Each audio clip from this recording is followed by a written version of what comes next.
birthday, Grandpa! Happy bye-bye birthday. Can you tell him what you love about playing with him or going to his house? I love sleeping in the trailer. Yeah! Yeah. And do you guys like going to the beach and looking for seashells? Yeah. And you went to the museum with him and Yaya? Yeah. And you love Gnome, huh? Yeah, and I love picking flowers for Fox sometimes. Yes. There. Yes. Yeah. Okay, well, can you guys say, I love you, Grandpa? I love you, Grandpa. Bye. Happy birthday. Happy birthday. Hi, Grandpa. Grandpa, Happy birthday. We love you. happy birthday, Gramps. You're as old. You're as old as Disneyland. You gotta get Leo in there. No. Leo's not gonna be here. Hi. We love you. Love you. Okay. Bye. Bye. Hey Grandpa, sorry I'm in my costume right now, but I wanted to record a little video and just say my favorite memory with you. I had such a great time this summer in Minnesota with you. It was so much fun going on roller coasters with you and just seeing you smiling and stuff. It was really funny and fun. It's probably one of the best experiences in my life, and thank you for making that happen and making that a possibility for me. It was really amazing. Thank you, Grandpa. I love you. Happy birthday. When I think about all the happy memories I have with Grandpa, I think about most the trip I took with him and Susan and Bear when we went and saw Netflix as a Joke, the tour with all the comedians going, and it was really fun. And we went and did a bunch of stuff around LA, and they just kind of let me do my thing, and it was really cool and fun, and supported me while I just sort of dicked around on computers and had like 2 hours of sleep every night, getting Starbucks and hanging out and going to all the comedy shows, and we went and saw Fluffy. That was probably my favorite part. He always had a smile on his face throughout the entire trip, and I thought that was really awesome. All the times we went over to Santa Cruz, or even before that when he was just living on his own, and got geek unks and watched movies until wee hours of the morning. That was awesome. Anyway, happy birthday, Grandpa. I love you.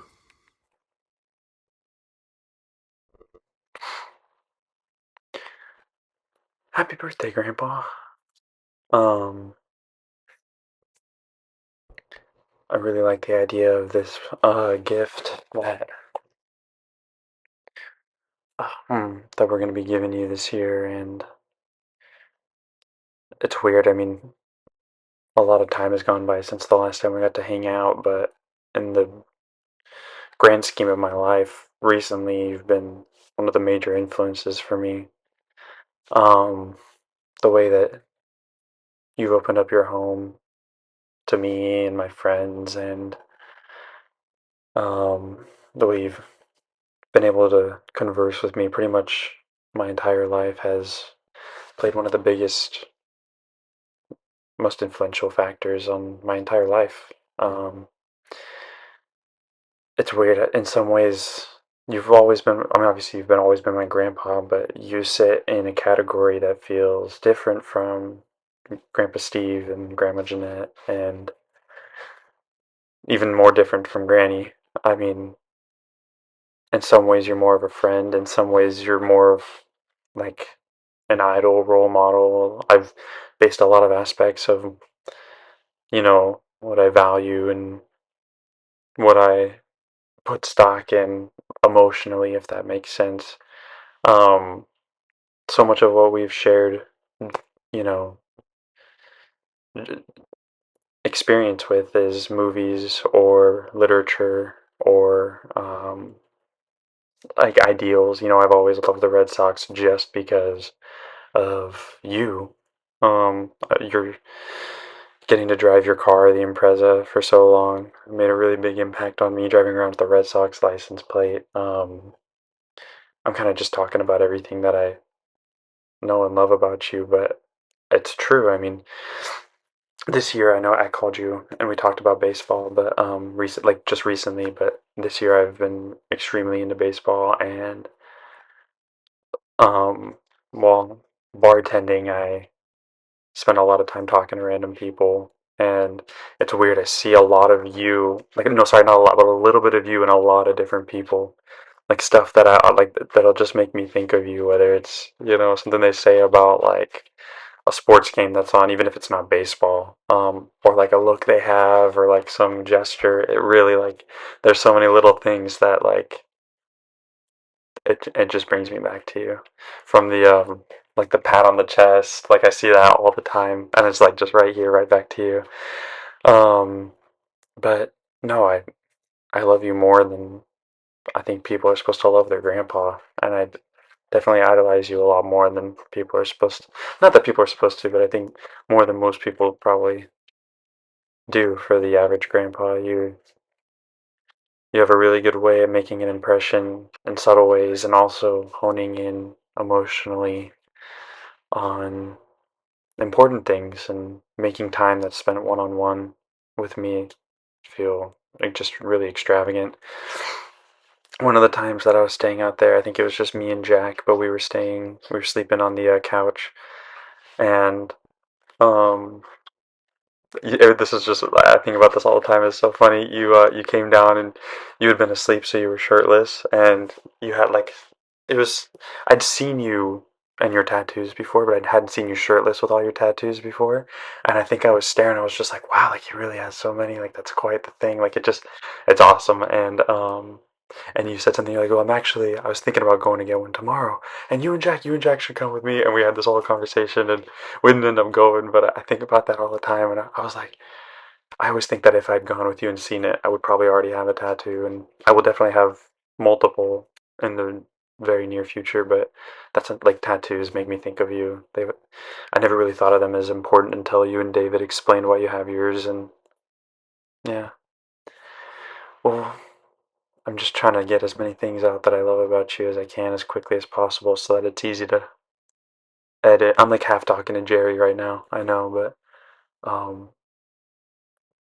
no, I hope it's clear how much I love you, and I know it's clear how much the family loves you and values you. And if it's not, this will definitely show that.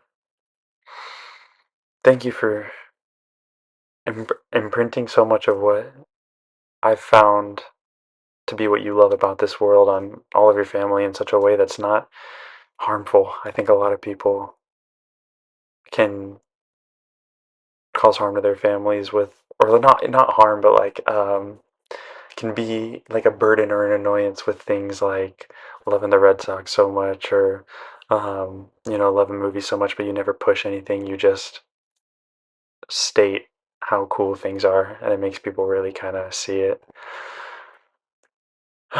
So thanks for being my grandpa. I love you and happy birthday. And I'll see you very soon for a movie marathon. Happy birthday, Michael Abbott. It has been a real pleasure, obviously, getting to know you over the last 8 years it's been. And I just wanted to say both thank you for loving my mom, and thank you for being so welcoming and inviting to me and really making me feel like I'm part of the family. I think your generosity and kindness will probably be echoed by many others.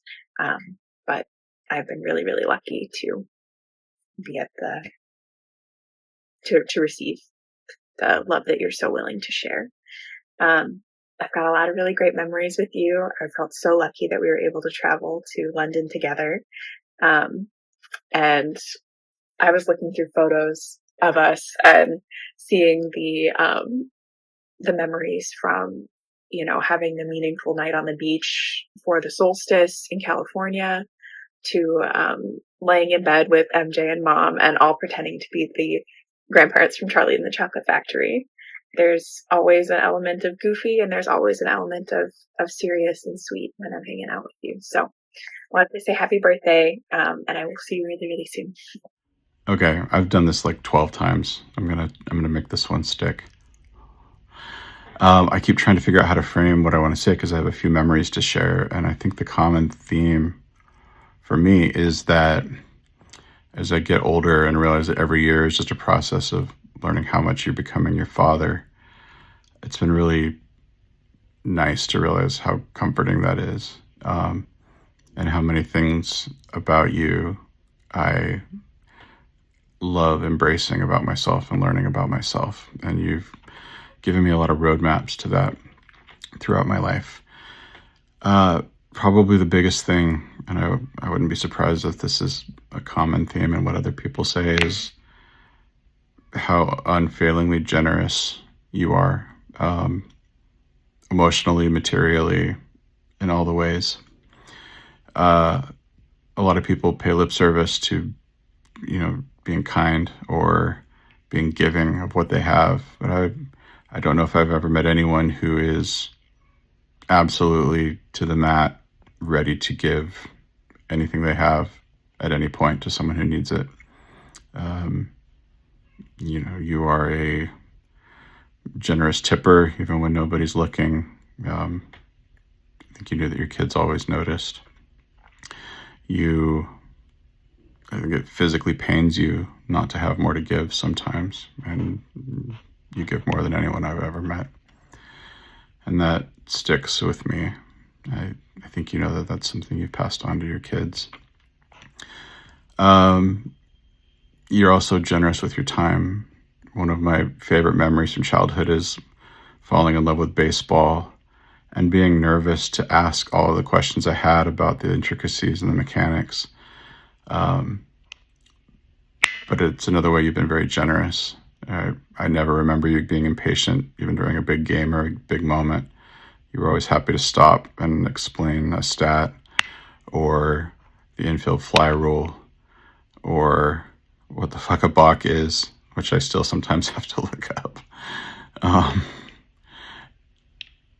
That's not automatic, and I've worked with enough parents in my life now to realize that that's pretty rare, and it's served me as a father to remember that your kids wanting to know anything from you is a blessing.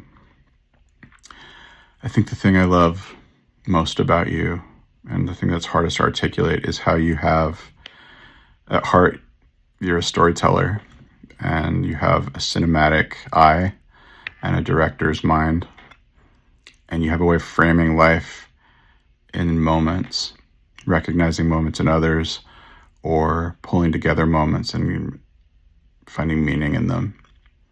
And I don't know that I've realized until the last year or two just how much that is entirely how I experience the world.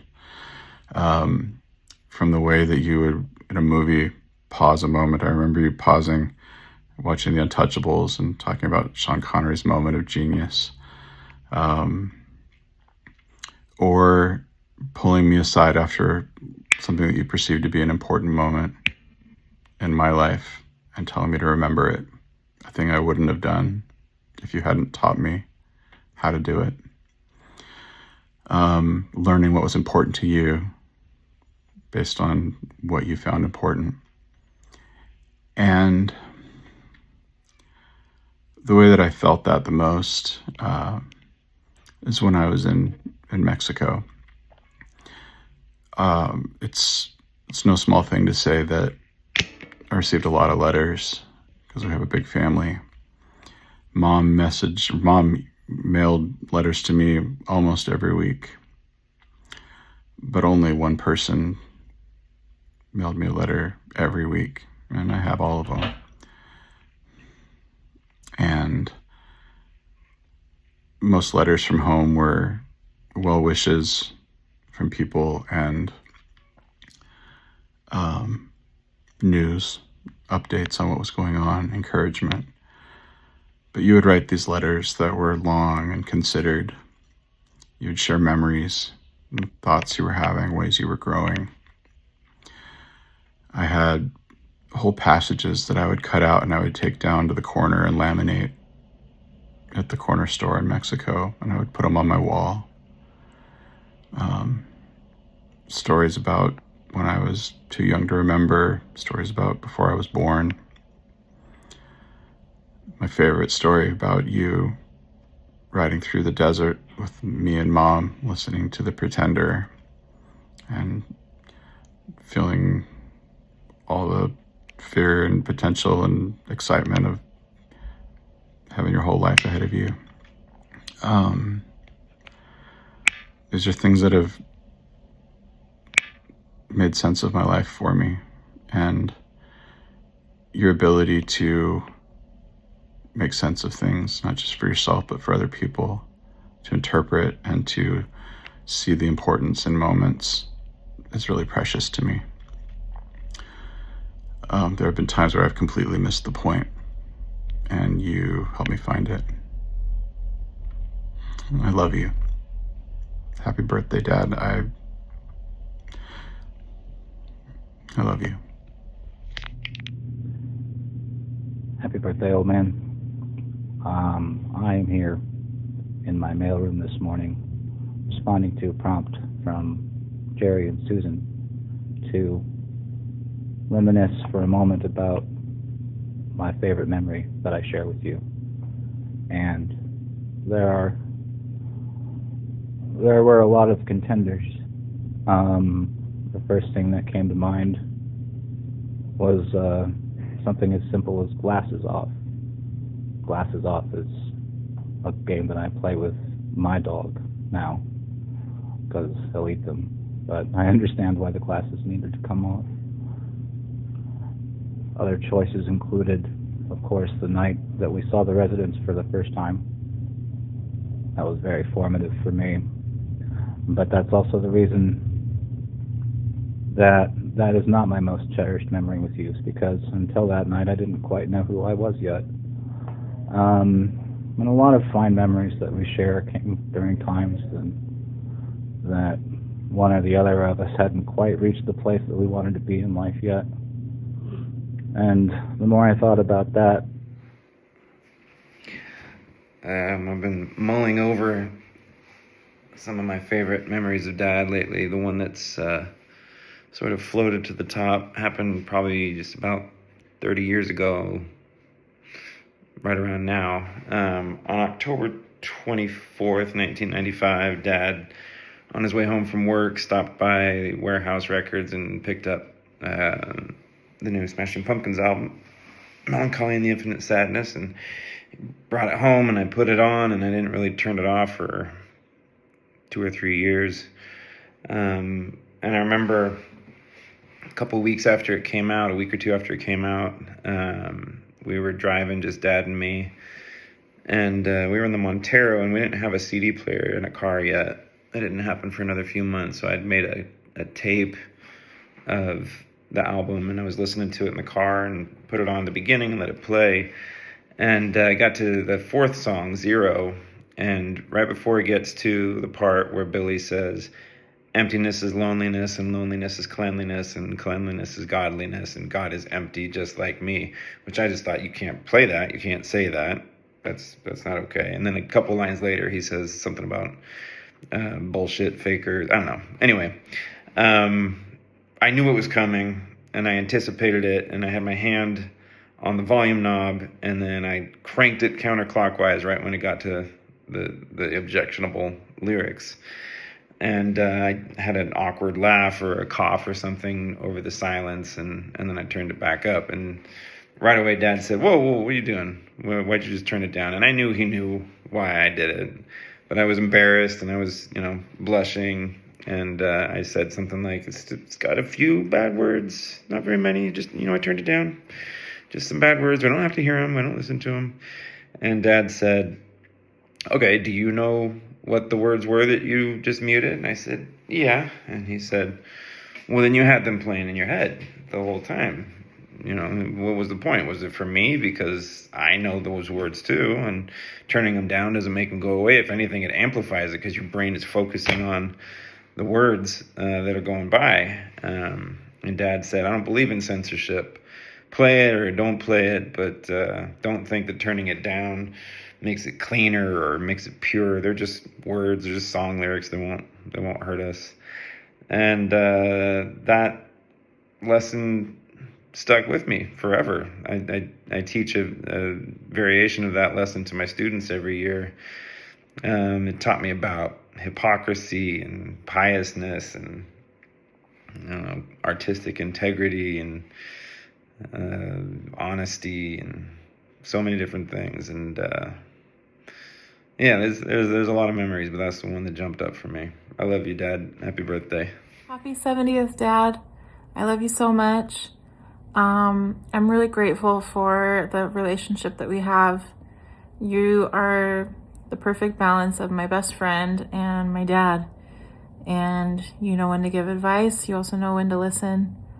You know when I need to laugh. You know when I need to cry. And you have always supported me no matter what. And I just feel so incredibly grateful and blessed for that. I was trying to think of a memory to share or something about you that I love, and I just love that you have a quote or a lyric or a line from a movie for every situation in life. It's like you have this filing cabinet in your brain, you just pull it out, and I think you're just one of the smartest people I know.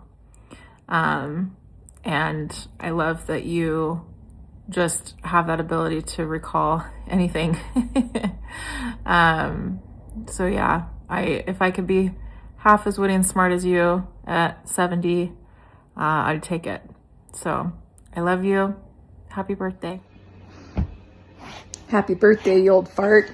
I have a favorite memory of when I was living in Logan, and I had to go to the hospital on July 3rd.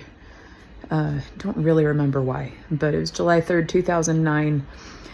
And Hannah and Jake took me to the hospital at like 11:30 at night, and we were there until 3 or 4 in the morning. And it was the first time I'd ever have to have an IV, and I was absolutely out of my mind terrified. And I was crying and shrieking and actually disrupting and distressing other patients in the area. And Hannah called you so that you could sing Baby Tree to me. And you did that while they found the needle, or maybe this was just after, but in any case, I fell asleep as you were singing it to me, and I had the needle in me, the catheter in me, and I went from being absolutely over the top, like level 11 distressing people around me, to sleeping by the time you finished the song. I don't even remember you finishing the song. I think Hannah had to hang up because I had fallen asleep. That is the most enduring memory for me, because you have a tendency to meet me where I am and match my energy, whatever it is. And in that moment, you met me where I was, but you did not match my energy. You brought me down. And I am thankful for many, many times that you have done that. You rejoice with me when I'm happy, and you weep with me when I'm sad, and when you need to talk me down. There are a few people that can do it better than you. I love you. Happy birthday. I have a few memories that I have to mention that are my favorite of my father. And overall, they're of a very reverent manner, because my father is a very reverent sort of man. The first two are the first times I remember seeing him cry when I was younger. The first time was when the Red Sox won the World Series in 2004. That is a moment that lives rent-free in my mind. I love baseball, even if I don't watch it religiously. I love baseball because of him and because of that moment.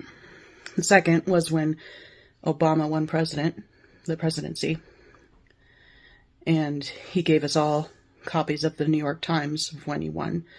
That was the other time I remember seeing him cry when I was younger. Some of the other times have been in more recent years. Like, I love when we first started reading together. One of my favorite books we read together was Tortilla Flats. I just love how he gets when he talks about John Steinbeck. John Steinbeck is just someone who matters a great deal to him, and really, Dad is just contagious in his beliefs because he means a great deal to me too. And on that note, my favorite memory happened just a few weeks ago when we went to Santa Cruz, when he showed me Nick Cave. Now, I've known about Nick Cave all my life. I remember seeing posters of him in Dad's office. But I'm sad to say I'm late to the game, but I remember Dad just out of inspiration decided to play the Weeping song. And it was just me and him. I think Susan and Scott and Sarah Vin were out for a walk, and Dad just, it's like he just knows. He's inspired. He knows when to show what I need to see. And I just remember sitting there being absolutely hypnotized by Nick Cave, and the two of us just sat there in reverent silence, watching this music and this music video of Nick Cave. And a lot of my musical taste has been influenced by my father. I love Joe Jackson. He's one of my very favorites. Another memory, one that was a repeat memory, was when we'd drive home from symphony or from music lessons and we'd slow down to play The Man Who Wrote Danny Boy on the Hill, just by Morrison and Freimeyer, because that is another sort of reverent experience. He always held that one in reserve. And I just remember dark nights when we'd be driving up that hill, listening to The Man Who Wrote Danny Boy, and I had the same impression, the same nostalgic feeling when we were watching The Weeping Song by Nick Cave. And ever since then, I've been just trying to get as much Nick Cave as I can. And that's all because of my father. I really love this part of my life with him, where we call on Sundays or throughout the week, and I show him how Sarah Vin is growing. Ever since I was pregnant with Sarah Vin, I've been sending him pictures as best as I can every Monday of her development. I don't think I've ever been closer to my dad than I have in the last 5 to 7 years. And I love that he's still helping me to grow my music interest, and that he's such a part of my daughter's life. There's no way to just narrow it down to one with Michael Abbott. I just love my father. He is just my dear friend. I love him. I love you, Dad. When a man is gentle with your heart, soft with his words, consistent in how he respects you, something deep inside begins to shift. Your nervous system, the one that's been on high alert for years, finally starts to relax. Your guard slowly comes down. You breathe differently. You sleep better. You smile more. And it's not just because you're in love. In part, it's because you're safe. You're no longer bracing for disappointment. You're not second-guessing his intentions, decoding his silence, battling with emotional neglect. You're not surviving the relationship, you're living in it. He listens. He shows up. He handles you with care. He makes you feel chosen, not just convenient. And that kind of consistency, that kind of emotional safety, it's healing in ways that words just can't explain. That's why women glow when they're loved. It's not about flowers. It's not about date nights, although those two are beautiful. It's about peace. It's about the way my spirit calms down when I'm no longer being triggered every other day. It's the way I blossom when I don't have to beg to be seen, heard, or valued. Love isn't just a feeling, it's a space. And Michael, when you create a space where I feel safe to be soft and vulnerable, fully myself, that's when I shine the brightest. Michael Lee Abbott, I love you so. You are my heart, you are my soul, you are my safe space. Have a wonderful 70th birthday.